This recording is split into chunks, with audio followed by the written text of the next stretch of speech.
అక్కడికి వెళ్ళడంతో దింపాడు వాళ్ళని. మళ్ళీ తాను యథాప్రకారం భిక్షు రూపం ధరించేశాట.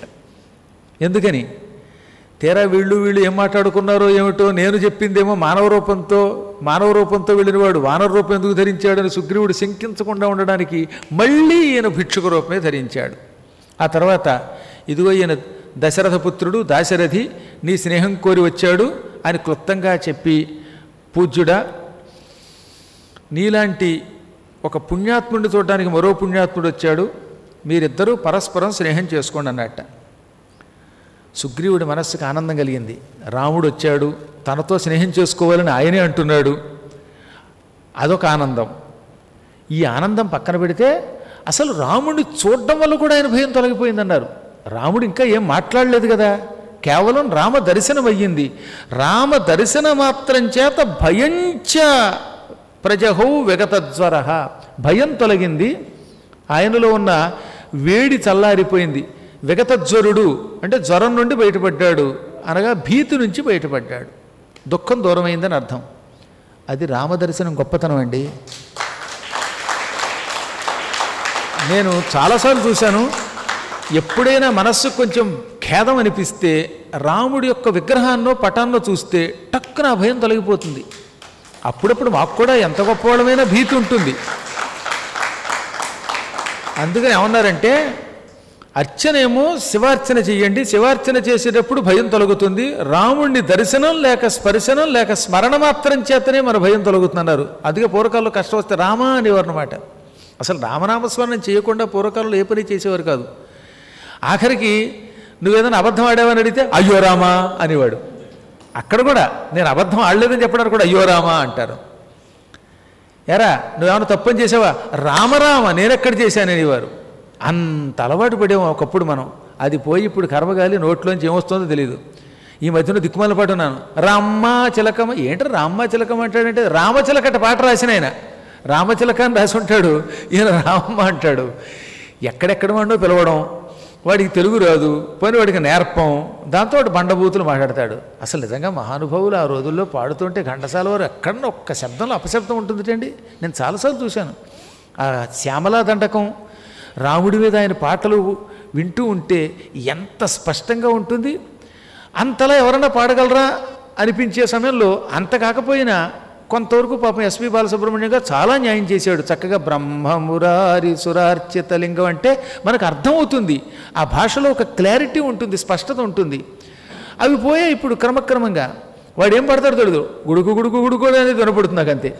ఆ పక్కనేమో ఢామ్ ఢూమ్ ఢుమాల్ ఢుక్కు అనేమో ఏదో ఒక పాడైపోయిన రేకుల డబ్బా మీద కోతులు ఎగిరినట్టుగా మధ్యలో ఇనప రేకులు ఉంటాయి కదా, తుప్పట్టిన రేకులు, ఆ రేకుల మీద కోతులు ఢామని దూకితే ఎలా ఉంటుందో అలా మ్యూజిక్ అనమాట పక్క నుంచి. అయ్య బాబాయ్ హడిలిపోతాం అన్నమాట. చక్కగా జటా కటాహ సంభ్రమద్భ్రమన్ నిలింప నిర్జరి అని ఆ మహానుభావుడు పాడుతూ ఉంటే శివుడు అలా కళ్ళ ముందు కనపడ్డాడు నాకు.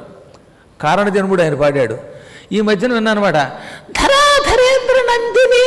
ఇది ఆ కంఠం ఎక్కడి నుంచి వచ్చిందో తెలియదు, అది ఏమిటో శబ్దం తెలియదు, అడిలిపోతున్నాం. అక్కడ నా అన్నాడో తెలియదు, నా అన్నాడో తెలియదు. పెళ్ళి అంటాడు ఒకడు, పెళ్ళి అనలేడు, ఎల్లి రండి అన్నాడు. అంటే ఎల్లి అంటే తెలుగులో రేపు అని అర్థం ఉండోయ్. అందుకే ఎల్లి రణంబు కూర్చదవు అని పద్యం అన్నారు కదా మీరు, చెల్లియో చెల్లకో. అందుకని నేను తెలుగు పండితుడు కదా, ఎల్లి రండి అంటే రేపు రమ్మన్నాడేమో అనుకున్నా, మన్నాడు వచ్చా. నా తెలుగు పాండిత్యం మండిపోను అనుకుని ఎల్లి రండి అంటే రేపు వచ్చాను, మళ్ళీ ఎల్లి రండి అంటాడు, ఏదో మళ్ళీ మర్నాడు వచ్చా. ఇలా 2 సార్లు జరిగింది. నా డబ్బులు నాకు ఇవ్వాలండి వాడు. అందుకని ఒరే రేపురా అంటావు, ఏమిట్రా డబ్బులు ఇస్తావంటే నేను ఎక్కడన్నానండి రేపు రమ్మని అంటాడు. మరి నువ్వెప్పుడు ఎల్లిరా అంటే వెళ్ళి రండిట, వెళ్ళి రండి అనడానికి ఎల్లి రండి అంటాడు. ఎల్లి రండి అంటే రేపు రమ్మన్నాడేమో నా డబ్బులు ఇస్తాడేమో అనుకున్నాను. చివరికి ఎగ్గొట్టేశాడు అనుకోండి. ఎగ్గొట్టించిన 6 నెలల తర్వాత దివాళా ఎత్తేసేట. హడిలిపోయి ఏడుస్తూ వచ్చిన కాళ్ళు పట్టుకుని, మీ డబ్బులు ఎగ్గొట్టానండి, దివాళా ఎత్తి నాశనం అయిపోయానండి, దివాళా ఎత్తాను కనుక ఇవ్వలేను శాశ్వతంగా అని చెప్పడానికి వచ్చానండి అన్నాడు. ఎలాగో దివాళా ఎత్తాను కదా, ఇక పెర్మనెంట్గా ఎవరు అలా మీ దగ్గర ఈ రాత్రిపూట వచ్చి చెబితే కానీ నాకు నిద్ర పట్టదన్నాడు. ఏది రాత్రి 12ంటికి వచ్చి నా డబ్బులు నాకు ఇవ్వనని చెప్పడానికి వచ్చాడు. ఇవ్వలేనని చెబితే కానీ వాడికి నిద్ర పట్టదట, ఇవ్వనని చెబితే నాకు నిద్ర పట్టదు. ఇప్పుడు ఎన్ని గొడవలు ఇక్కడ. సరే అంటే ఇదంతా చాలా కాలం క్రితం మాట అనుకోండి చెప్తాను. అందువల్ల ఇప్పుడైతే పెద్ద పట్టించుకో, వెళ్ళి రెండు అన్నా మళ్ళీ వెళ్ళే ఆ ఊహ లేదు, అది లేదు. కాబట్టి భాష చాలా జాగ్రత్తగా వాడాలి. ఇప్పుడు రాముణ్ణి చూడడంతో బ్రహ్మానందం కలిగి దూరం అయిపోయి దుఃఖమంతా. ఆ తర్వాత రాముడితో, మహాత్మా నీ గొప్పతనం, మా రామచంద్రుడి గొప్పతనం ఇది అని ఈ హనుమంతుడు చెబుతూ ఉంటే విన్నాను. వాయుపుత్రుడు బుద్ధిమంతుడు, జ్ఞాని. ఆయన ఏం చెప్పినా సంబద్ధంగా ఉంటుంది, అసంబద్ధంగా ఉండదు. ఆయన అన్నీ తెలుసుకుని చెబుతాడు. నీలాంటి మహానుభావుడి గురించి వినడమే కానీ కళ్ళారా చూడడం ఇదే మొదటిసారి. రాముడి గురించి విన్నాడు ఆయన, చెవులారా ఇంచుమించుగా అందరూ విన్నారు. వాలి కూడా విన్నానన్నాడండి. రామా నువ్వెంతో ధర్మాత్ముడివి అని విన్నాను అంటాడు చచ్చేటప్పుడు. దాన్ని బట్టి ఆనాడు రాముడి గురించి తెలియనివాడు ఎవరూ లేరు. రామనామం నాకు తెలియదు అంటే రామరామ వాడంత మూర్ఖుడు లేడని అర్థం అన్నమాట. ఆ రోజుల్లో అయినా ఈ రోజుల్లో అయినా సరే. అందువల్ల ఇక నా దుఃఖమే తొలగిపోయింది. పైగా నీ అంతట నువ్వే నాతో మైత్రి కోరడం అంటే దేవుడొచ్చి వరం ఇవ్వడం వంటిది అన్నట్ట. ఇప్పుడు వెంటనే హనుమంతుడు మళ్ళీ ఏం చేశాడు? భిక్షురూపం సంత్యజ్య. ఇందాకేం చెప్పాను? వానర రూపంలో వీళ్ళు ఇక్కడికి తీసుకొచ్చాడు. తీసుకురాగానే మళ్ళీ భిక్షురూపం ధరించాడు. ఇప్పుడు మళ్ళీ భిక్షురూపాన్ని విడిచిపెట్టేశాడు. తతో హనుమాన్ సంత్యజ్య భిక్షురూపమరిందమః కాష్ఠయో స్వేన రూపేణ జనయామాస పావకం. ఇది కూడా నాకు ఇష్టమైన శ్లోకం. హనుమంతుడు భిక్షుక రూపం విడిచిపెట్టాడు, తన అసలు రూపం ధరించాడు. స్వేన రూపేణ, స్వరూపం ధరించాడు అంటే వానర రూపం ధరించాడు. ఆ మాటను వదలచ్చుగా. అరిందమః అంటున్నాడు ఆయన. అరిందముడు శత్రువులను నిగ్రహించువాడు. ఇక్కడ ప్రత్యేకంగా శత్రువులను నిగ్రహించేవాడు అని ఎందుకు చెప్పాలి? కామక్రోధ లోభమోహ మదమాత్సర్యములనే 6 శత్రువులను దమము చేయువాడు, పూర్తిగా అదుపులో పెట్టుకున్నవాడిని మాత్రమే అరిందముడు అంటారు. అలాంటివాడే రాముడికి సుగ్రీవుడికి మధ్యలో మైత్రికి కావలసిన అగ్నిని సృష్టించగలడట. అగ్ని సాక్షిగా రాముడు సుగ్రీవుడు ఇప్పుడు స్నేహం చేసుకోవాలి. ఆ అగ్ని సృష్టించాలంటే అది దివ్యాగ్ని అయి ఉండాలి. ఆ దివ్యాగ్ని కేవలం శత్రువులను అదుపులో పెట్టినవాడే, కామక్రోధాదులను అదుపులో పెట్టినవాడు మాత్రమే సృష్టించాలి. లేకపోతే రాముడు మామూలు అగ్నినైతే స్వీకరించడు. అందుకోసం ప్రత్యేకంగా రాముడంతటి వాడికి కావలసిన అగ్నిని సృష్టించడానికి కావలసిన లక్షణములు ఉన్నవాడు అని చెప్పడానికి అరిందమః అని ఒక గొప్ప పదం వాడాడు వాల్మీకి మహర్షి. వాల్మీకి యొక్క పదాల్లో ఒక్క పదం పక్కకి తీస్తే ఇంకా ఆ శ్లోకానికి అర్థమే ఉండదు. పైగా 2 కాష్టములను పెట్టి గట్టిగా తిప్పాట. కాష్టములు అంటే కర్రలు. కొంతమంది చండ్రకర్ర అన్నారు, కొందరు జమ్మి అన్నారు.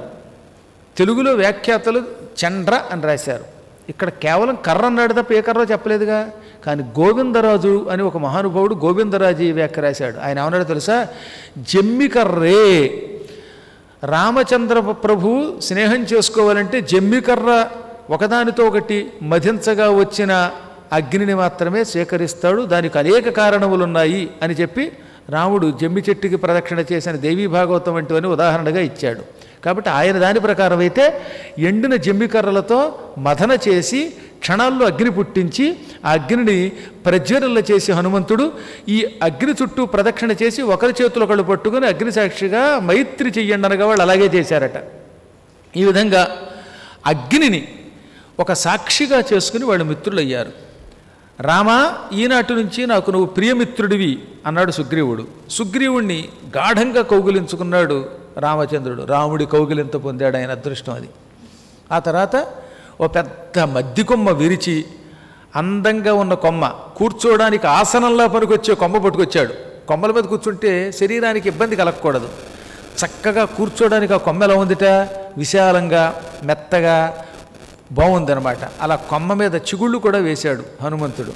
ఇంకో కొమ్మేమో లక్ష్మణుడికి వేశారు. ఆ ఇద్దరు పక్కపక్కన కూర్చున్నాక సుగ్రీవుడు వారి అనుమతితో పక్కన కూర్చున్నాడు. సరిగ్గా అప్పుడు ఏం జరిగిందో తెలుసా?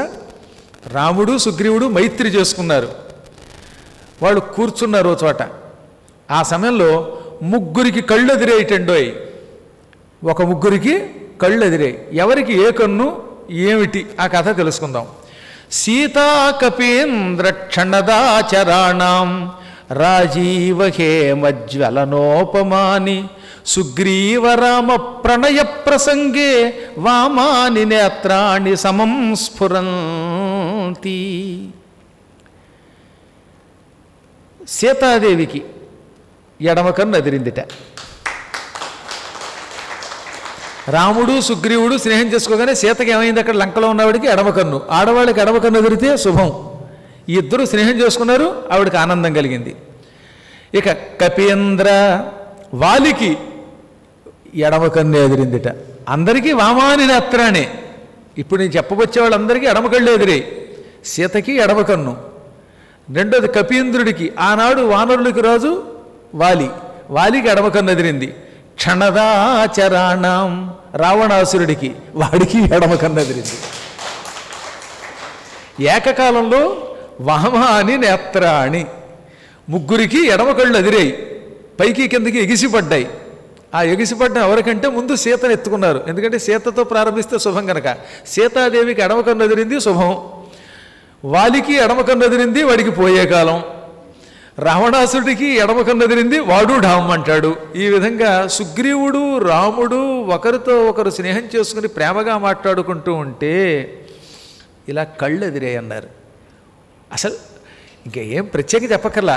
వాడికి ఎడమ కన్ను ఎదిరింది, వీడికి ఎడమ కన్ను ఎదిరింది. ఏదో ఒక ఆయన ఉన్నాడండి, వీడు వంగాడు వాడు వంగాడు, 7 వంగడాలు అవేం చెప్పలా, 100 సార్లు వంగారు అనలా. ఏకకాలంలో ముగ్గురికి ఎడమ కళ్ళు ఎదిరాయి. ఆ ముగ్గురికి ఎడమ కళ్ళే అంటే మనం ఊహించమని చెప్పాడు ఆయన. ఆ ముగ్గురిలో ఎవరికి ఏ కన్ను? అందరికీ ఎడమ కన్నే. కానీ స్త్రీలకి ఎడమ కన్ను ఎదిరితే మంచిది, మగవాళ్ళకి ఎడమ కన్ను అశుభం. ఎంత టెక్నిక్గా చెప్పాడు చూడండి. మరి అలా చెప్పటం మహాకవుల యొక్క లక్షణం. అప్పుడు సుగ్రీవుడు రాముడితో, మహాత్మా, నీవు సీతాదేవితో కలిసి వనవాసం చేసావనే విషయం ఇంత పూర్వమే విన్నాను. జటాయువు అతన్ని ఎదుర్కొన్నట్ట, ఆ జటాయువుని వాడు చంపాడని, నువ్వు ఆయనకి దివ్యగతులు ఇచ్చావని కూడా విన్నాను. ఎంతటి వారికైనా కాలం తప్పదు. ఇక్కడే నేను నీకు ఒక విషయం చెప్పాలి. మేము చాలా కాలం క్రితం ఇక్కడ కూర్చున్నాం. బహుశా ఆ రోజే సీతని రావణుడు అపహరించి ఉంటాడు. వాడు రావణుడో కాదో నాకు తెలియదు.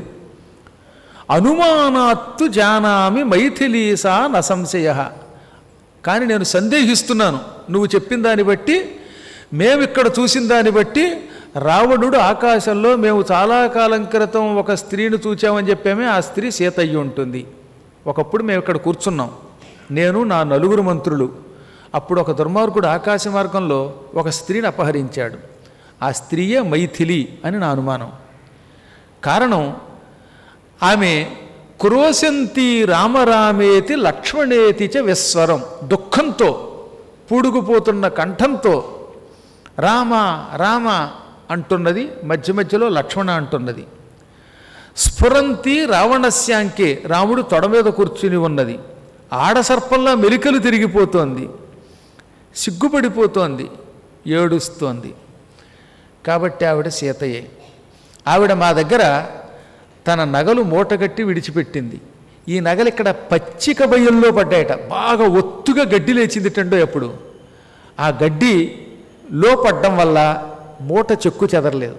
మనకు అనుమానం రాకుండా వాల్మీకి ఎంత బాగా చెప్పాడో చూడండి. శాద్వలిన్యాం ధ్రువం, అక్కడ శాద్వలములు ఉన్నాయి. శాద్వలములు అంటే బాగా పైకి లేచిన పచ్చగడ్డి బయళ్ళు. గడ్డి బాగా పెరిగితే దానిలో కనుక నగలబడితే ఆ గడ్డి దాన్ని ఏం చేస్తుంది? కింద పడకుండా కాపాడుతుంది. అదే బండరాళ్ళ మీద పడి ఉంటేనో ముక్కలు ముక్కలు అయిపోయేవి, చల్లా చెదరైపోయేవి, గుడ్డ చిరిగిపోయేది. అప్పుడు ఆ నగలను గుర్తుపట్టడం కష్టం. అదృష్టవశాత్తు ఆ నగలు ఆ కొండ మీద బాగా ఒత్తుగా లేచిన శాద్వలములలో పచ్చిక బయళ్లలో పడ్డాయి అనే ఆ నగలు పట్టుకొచ్చాడు. ఇవి మేము భద్రపరిచాం కొండ గుహలో, ఇదిగో వీటిని చూడనగానే రాముడు ఒక్కసారి ఆ నగల్ని కళ్ళకద్దుకొని హా ప్రియా అని కింద పడిపోయాడు. లక్ష్మణ, సందేహం లేకుండా ఇవి సీతవే అనిపిస్తున్నది, నువ్వు కూడా చూడు. ఎందుకంటే శోకంతో ఉన్నవాడి కంటే శోకం లేనివాడు చూస్తే బాగా అర్థమవుతాయి. ఈ నగలు పచ్చిక బయలు మీద పడ్డం వల్ల చెక్కు చెదరకుండా ఉన్నాయి, ఇవి సీత ఆభరణములే అనుకుంటున్నాననగానే అప్పుడు లక్ష్మణుడు పరిశీలనగా చూశాడు. ఆయన ఉన్నాడు, నేను అన్ని నగల్ని గుర్తుపట్టలేను, కానీ కొన్ని నగల్ని మాత్రం గుర్తుపడతాను. నాహం జానామి కేయూరే నాహం జానామి కుండలే నూపురే త్వభిజానామి నిత్యం పాదాభివందనాత్. ఇక్కడ భుజకీర్తులు ఉన్నాయి. అరవంకీలు అంటారు, సరే భుజాలకు పెట్టుకుంటారు, వాటిని కేయూరములు అంటారు. ఈ భుజకీర్తులు సీతవవునో కాదో నేను చెప్పలేను, నేను ఎరగను. చెవులకున్న కుండలములు దుద్దులు కూడా నేను గుర్తుపట్టలేను, అవి సీతవవునో కాదో నాకు తెలియదు. కానీ ఇక్కడ కాళ్ళకి పెట్టుకునే పట్టాలున్నాయి, వాటిని నూపురములు అంటారు. ఈ నూపురములను మాత్రం నేను గుర్తుపెట్టాను, ఇవి సీతవే, సందేహం లేకుండా గుర్తుపెట్టాను. ఏమి నాయనా కుండలాలు తెలియవంటావు, భుజకీర్తులు తెలియవంటావు, కానీ పాదాలకున్నటువంటి నూపురాలే సీతవంటావు, ఎలా తెలుసు అని అడుగుతావేమో. నేను ఎప్పుడూ ఆవిడ ముఖాన్ని తేరిపారా చూడలేదు. అంటే ఎంత జాగ్రత్త పడ్డాడో చూడండి. తల్లిలంటే ఆవిడ. ఈ మానవుల బుద్ధులు ఎప్పుడు దుర్బుద్ధులుగా ఉంటాయో తెలియదు. అందువల్ల ముఖాముఖి తేరిపార చూడకూడదు, ఎక్కువ చూడకూడదు, పరిశీలించి చూడకూడదు దేన్ని. అందువల్ల ముఖానికి ఉన్నవి ఈ భుజాలకున్నవి నాకు తెలియవు. కానీ కాళ్ళకున్న నూపురాలు ఎలా గుర్తుపట్టావు? నువ్వు కాళ్ళకున్న నూపురములను గుర్తుపెట్టానంటున్నావు, ఇవి సీతవంటున్నావు, అది నీకెలా తెలుసు అంటావేమో. దానికి చెబుతున్నాను, నిత్యం పాదాభివందనాత్. మా వదిన నాకు తల్లి, అన్నగారి భార్య అంటే తల్లే. తల్లికి దండం పెట్టినట్టు రోజు పాదాలకి నమస్కరిస్తాను. కాళ్ళకి దండం పెడుతున్నప్పుడు కాళ్ళకున్న నూపురములు కనబడతాయి, అందువల్ల నేను ఇవి సీతపాద నూపురములని చెప్పాను అన్నాడు. చెప్పకుండా చెప్పడం అంటారు. నాకేమీ తెలియవు, కానీ పాద నూపురాలు గుర్తుపడతానంటే ఆయన అన్నగారిని తండ్రిలా చూశాడు, వదిన గారిని కన్న తల్లిలా చూశాడు. తల్లికి రోజు పాద నమస్కారం చేసినట్టే ఆవిడకి నమస్కరించాడు. నమస్కరించటం వల్ల, అడవిలో ఉన్నంతకాలం రోజు నమస్కరించటం వల్ల ఆవిడ పాదాలకున్న నూపురములు గుర్తుపెట్టాడు. ఎంత ధర్మాత్ముడండి ఆయన. అటువంటి దేశంలో పుట్టాం మనం. అటువంటి దేశంలో పుట్టి వావి వరస మరిచిపోయి అన్నగారి భార్యని పెళ్లి చేసుకున్నటువంటి దౌర్భాగ్యుడిని ఏమనాలో తెలియదు నాకు. కలియుగం ఎంత మారిపోతున్నది అనిపిస్తున్నమాట. దేనికైనా ఒక వరస ఉండాలి, ఒక విధానం ఉండాలి. అవి పోతున్నాయి. అయినా మీలాంటి పుణ్యాత్ములు ఇంకా రామాయణం వింటున్నారు కనుక, తుఫాన్లో కూడా వింటున్నారు కనుక రామధర్మం, రామ సామ్రాజ్యం మళ్ళీ నిలబడుతుందన్న నమ్మకం. అయితే సీతను అర్థమైపోయింది. అక్కడి నుంచి దుఃఖం పొందాడు రాముడు. హా సీత అన్నాడు.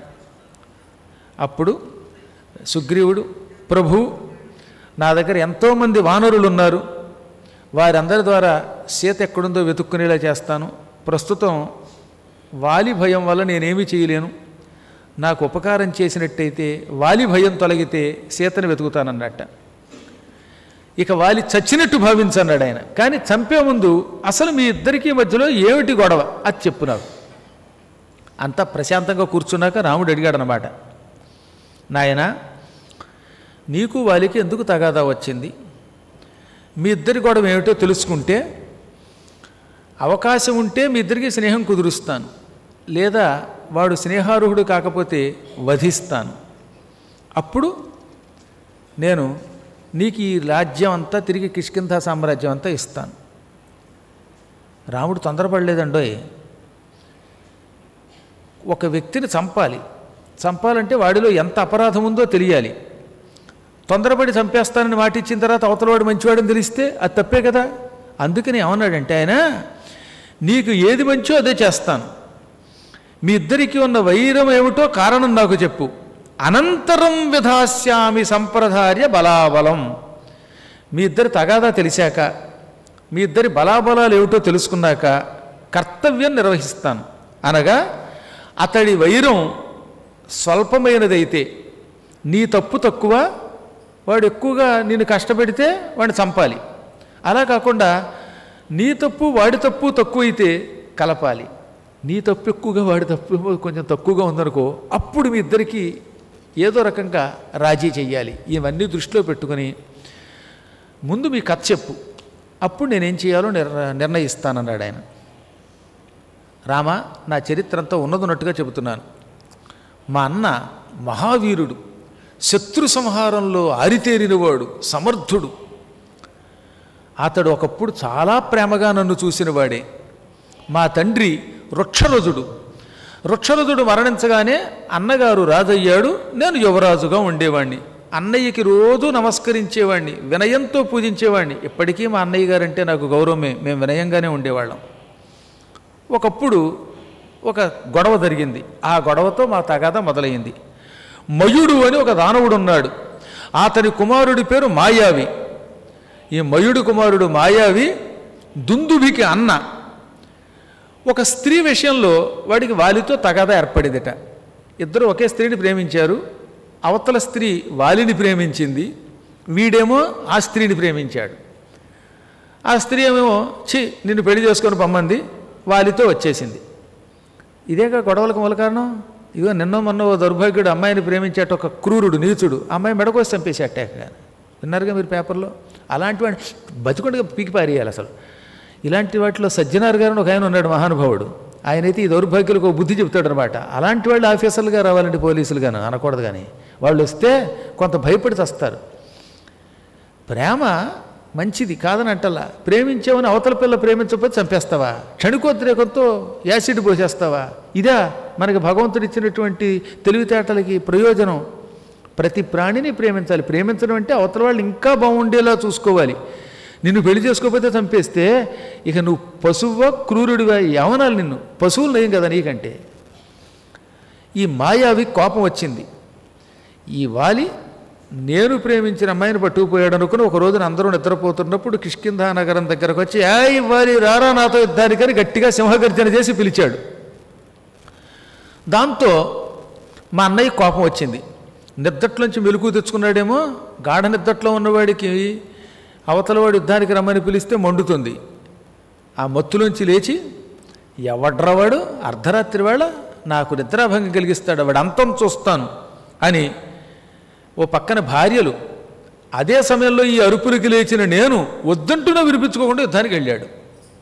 అప్పుడు వాలి మీరందరూ పక్కన ఉండండి, ఆ మాయావి సంగతి చూస్తాను అని వచ్చాడు.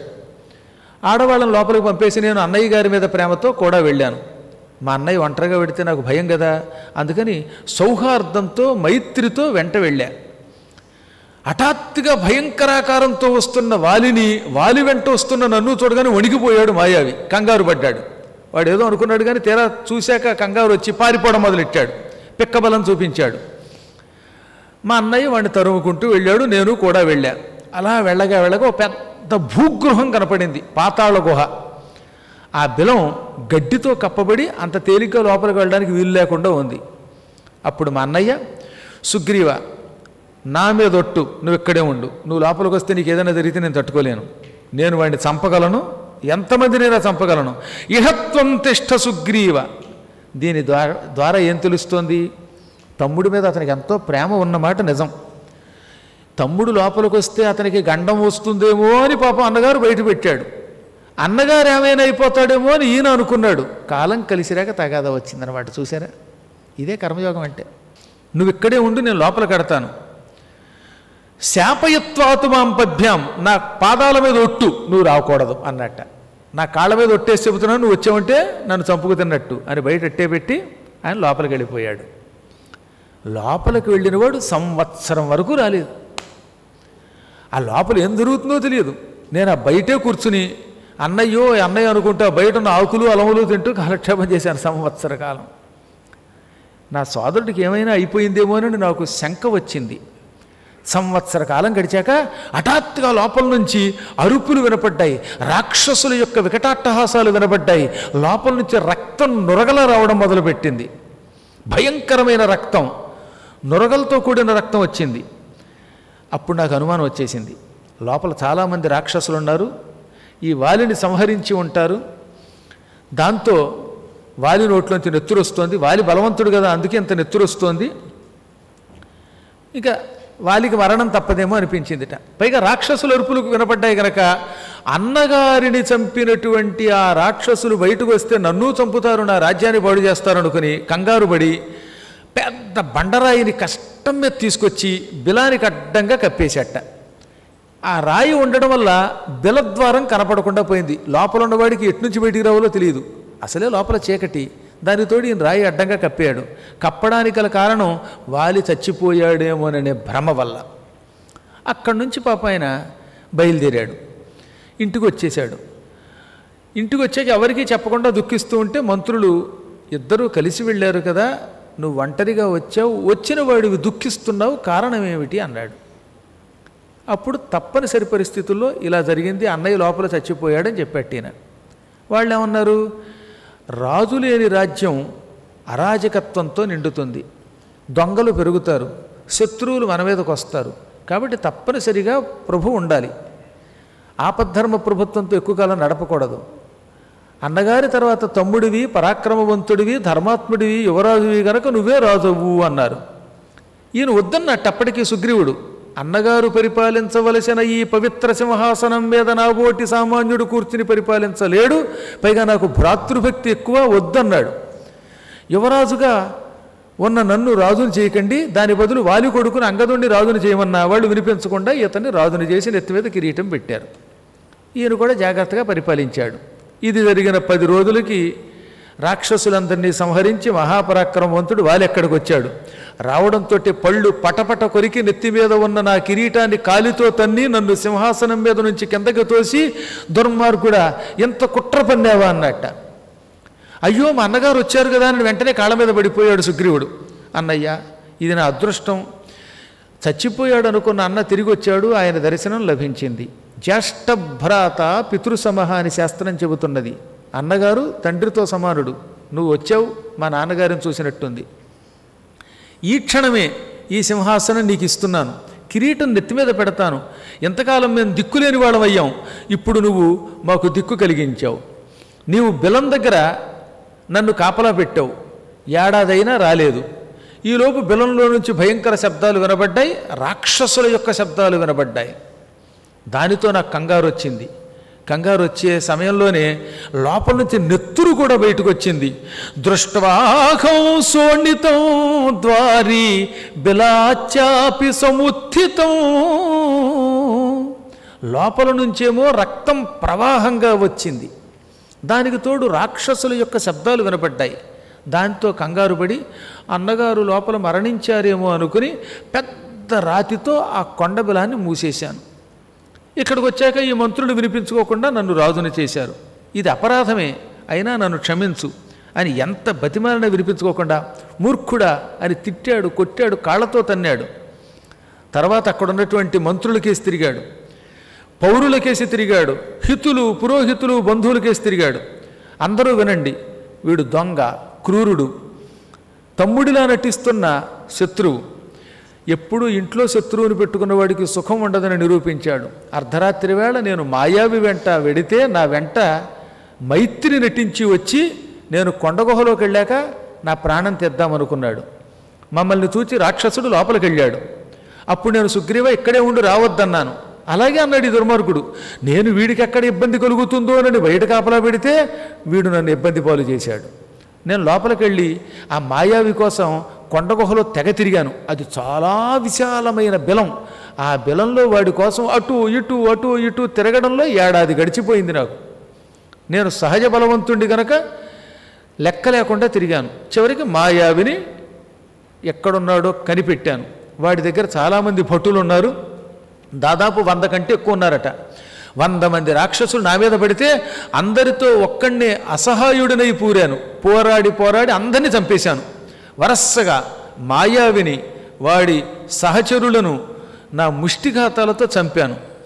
చంపిన తర్వాత బయటకు వద్దామని చూస్తే ఎక్కడ ద్వారం కనపడదు, కటిక చీకటి తప్ప. వీడు కొండబిలానికి ఓ పెద్ద బండరాయి అడ్డం పెట్టాడు. దానివల్ల ఏది ద్వారమో తెలియదు, అన్నీ రాళ్లే. ఒక్కొక్క రాయిని కాలితో తన్ని తన్ని తన్ని చూడగా చివరికి ఇదొక్కటే బిలమని అర్థమైందిట. అలా బిలమని తెలుసుకుని బండరాయిని బలమైన నా పిడిగుద్దులతో కాళ్ల తన్నులతో తన్ని ముక్కలు చేశాను. అతి కష్టం మీద గుహలోంచి బయటకు వచ్చాను. ఇక్కడ పెద్ద సమస్య ఏమిటంటే అదే రాయి అదే ద్వారం అని తెలిస్తే ఒక్క దెబ్బకి పడగొట్టేవాడే, కానీ లోపల ఎక్కడ నుంచి బయటికి రావాలో ఇతనికి తెలియలేదు. దాంతో ఎన్నో రాళ్ళు పగలగొట్టవలసి వచ్చింది. కొండంతా పగలగొట్టడం కష్టం కదా. చివరికి బిలాన్ని మూసిన రాయి కనిపెట్టి దాన్ని పగలగొట్టుకుని బయటికి రావడానికి ఆయనకి 10-15 రోజులు పెట్టింది పాపం. దాంతో కూడా కొంచెం కోపం వచ్చింది. రావచ్చు కానీ ఇంత తీవ్ర క్రోధం రాకూడదు. ఆస్తుల కోసం కొట్టుకునే అన్నదమ్ములు ఈ కథలు జాగ్రత్తగా వినాలి. రామాయణం ఎలా ఉండకూడదో చెప్పింది, ఎలా ఉండాలో చెప్పింది. రామ లక్ష్మణుల్లో ఉండమన్నది, వాలి సుగ్రీవుల్లో ఉండద్దన్నది. చివరికి నేను బయటకు వచ్చేసరికి హాయిగా దర్జాగా సింహాసనం మీద కూర్చుంటాడా వీడు అని తన్ని చివరికి నన్ను గెంటేశాడు. గెంటడమే కాదు, మధ్య మధ్యలో నా వెంటబడి చంపడానికి ప్రయత్నించేవాడు. దాంతో నేను భయపడ్డాను. నా భార్యను కూడా లాక్కుపోయాడు రామచంద్ర ప్రభు. మా వానరుల్లో భర్త చచ్చిపోతే అతని యొక్క భార్యను అపహరించే అధికారం ఉన్నది, కానీ బతికుండగా అపహరించకూడదని ఒక ధర్మం ఉన్నది. దాన్ని కూడా కాలదన్ని నా భార్యను అపహరించాడు. చివరికి నేను ప్రపంచమంతా తిరిగాను, యావత్ భూమండలం అంతా వాలి నుంచి నన్ను నేను రక్షించుకోవడానికి తిరిగాను, పరిగెత్తాను. నా మంత్రులు ఈ నలుగురు నాతో కూడానే వచ్చారు. చివరికి ఈ ఋష్యం ఒక పర్వతం మీదకి వచ్చాను. వాలిన కారణాంతరే, ఒకానొక కారణం వల్ల వాలి ఇక్కడికి అడుగు పెట్టలేడు. అదేమిటి ఇప్పుడు చెప్పడు, మళ్ళీ చెబుతాడు. ఇది నా కథ అనగానే ఇప్పుడు నాకు విషయం పూర్తిగా అర్థమయ్యింది. ఇందులో నీ అపరాధం స్వల్పం, వాడిది అనల్పం. పెద్ద తప్పంతా అక్కడే ఉంది. సుగ్రీవ, ఈ నా బాణాలు బాగా పదునైనవి, బలమైనవి, వాడి అయినవి. ఈ బాణం తగిలితే ఇక వాలి బతకడం అసంభవం. వాలిని ఒక్క కోలతో నేల కూలగొడతాను అని అభయం ఇచ్చాట. అలా అభయం ఇవ్వడంతో సుగ్రీవుడికి బ్రహ్మానందం కలిగింది, కుడికన్ను నదిరింది. కానీ లోపల అనుమానం ఒకటి పీకింది. నేను చిన్నప్పుడే 86లో సంవత్సరంలో పురాణం చెప్పానులేండి. మొదటిసారి పురాణం చెప్పినప్పుడు ఒక సన్యాసిని, ఒక మహాత్మురాలు ఈ అవకాశం ఇచ్చింది.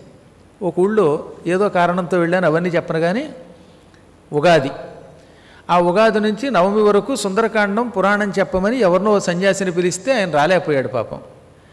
అప్పుడు నేను ఇంటర్మీడియట్ పూర్తి చేసి డిగ్రీ ఫస్ట్ ఇయర్లోకి అడుగు పెడుతున్న కాలం. ఇంటర్ పరీక్షలు అయ్యాయి, ఎందుకో ఉగాదికి ముందే పరీక్షలు అయిపోయాయి. అప్పుడు ఇంకా రావాలి రిజల్ట్స్, తర్వాత డిగ్రీలో జాయిన్ అవ్వాలి. ఆ సమయంలో ఓ అర్ధవరం అని ఒక పల్లెటూరు గణపురం దగ్గర ఉందన్నమాట. ఆ పల్లెటూరుకి వెడితే ఒక ఆవిడ నా ముఖం చూచి, ఏమండి రేపటి నుంచి సుందరకాండం చెప్పండి అంది. ఏదో ఇళ్లల్లో కూర్చుని ఆడవాళ్ళకి పురాణం చెప్పుకోవడం తెలుసు, కానీ ఇది తెలియదుగా నాకు. అయినా ఎందుకో తెలియదు, ఆవిడ అడిగింది, అలాగే అన్నాను నేను. చుట్టుపక్కల వాళ్ళు ఏమన్నారో తెలుసా, ఏమండి ఈయనేమో కుర్రాడు, ఎక్కడో పెద్ద ఆయన్ని పిలిచాం, పెద్ద ఆయన చెప్పవలసిన చోటేమో ఈ నూనూగు మీసాల కుర్రాడు ఏం చెబుతాడండి పురాణం అన్నారు. ఆవిడకి నమ్మకం, ఆవిడ ఇప్పటికీ ఇక బ్రతికే ఉన్నారు. ఆవిడ పేరు తాడినాడ నడినాంబ, యోగిని మాత కింద బతుకుతున్నది. అర్ధవరం అనే గ్రామంలో ఉన్నది. ఎప్పుడైనా వీలుంటే ఒకసారి ఆవిడ చూడండి, చాలా గొప్ప ఆవిడ. అక్కడ ఒక ఆశ్రమం ఉంది. ఆ ఆశ్రమం చాలా గొప్ప ఆశ్రమం. నేను సుందరకాండముతో 86లో ఉగాదిలో అక్కడ మొదలెట్టానట. 36 ఏళ్ళు పూర్తి, 37వ సంవత్సరం ఇది. నేను పండితుండనే విషయం అక్కడ వాళ్ళకి తెలియదు కదా, అప్పటికి కుర్రాడు కదా. అందువల్ల వాళ్ళు అనుమానించారు, ఈవిడ నమ్మింది. అందువల్ల ఒక్కొక్కసారి మనకు అవతల వాడు ఎంత గొప్పవాడైనా వాడి మీద మనకి నమ్మకం కలగాలి. రాముడు మహాత్ముడని తెలుసు, కానీ వాలి కొట్టిన దెబ్బలు వీడు బాగా తినున్నాడు. రాముడి దెబ్బలు తెలియవు, వాలి దెబ్బలు బాగా తెలుసు. ఆ దెబ్బలకు ఒళ్ళంతా దెబ్బ అయిపోయింది.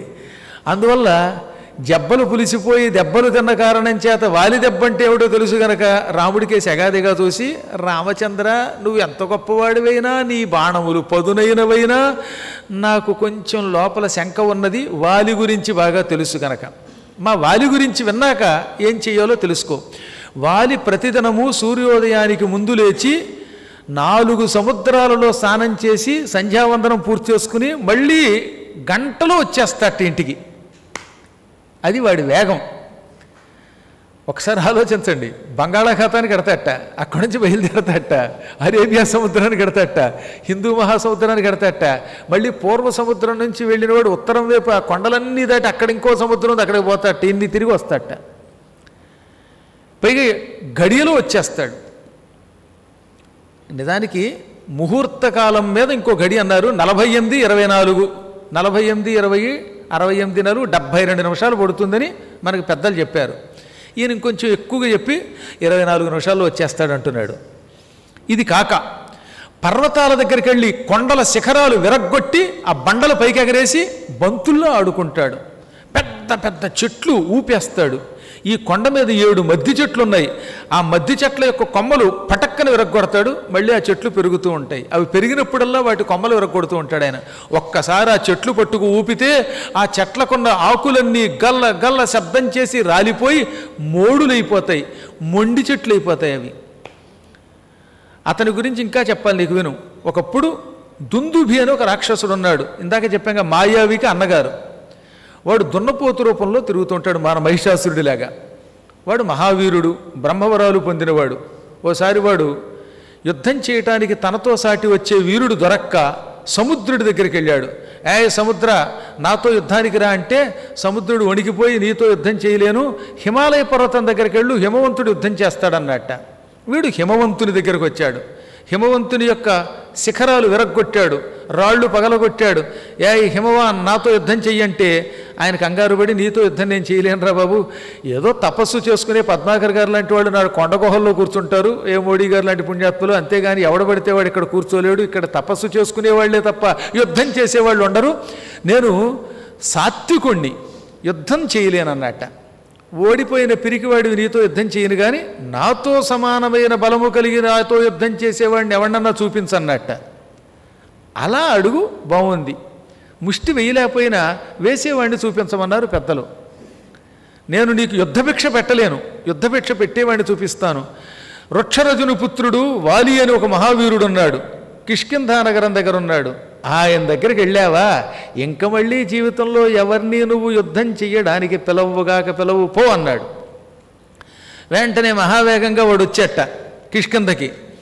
అక్కడున్నటువంటి ఆ నగర ద్వారాన్ని, పెద్ద సింహద్వారాన్ని కొమ్ములతో పొడిచాడు, దబ దబ తన్నాడు.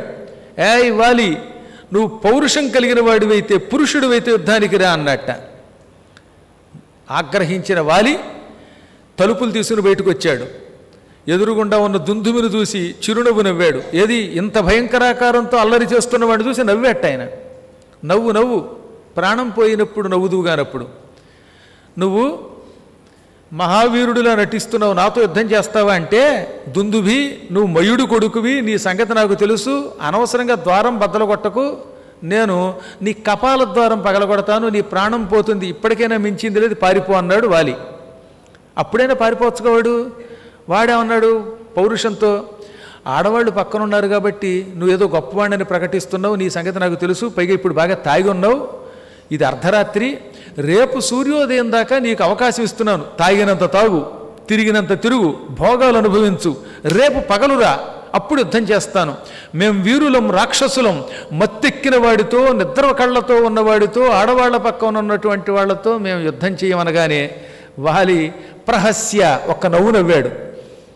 నేను మత్తులో ఉన్నాను, ఇప్పుడు నిన్ను చిత్తు చేసినప్పుడు తెలుస్తుంది, నాకు రేపటిదాకా అవకాశం అక్కర్లా, నీకు అవకాశం 2 నిమిషాలు ఇస్తున్నాను అని పలికి భార్యలను పక్కకి పంపి అమాంతంగా మెడలో ఒక గొలుసు ధరించి, అది ఇంద్రుడిచ్చినటువంటి గొలుసు అన్నమాట. పిత్రాదత్తాం మహేంద్రేణ యుద్ధాయ వ్యపతిష్ఠత.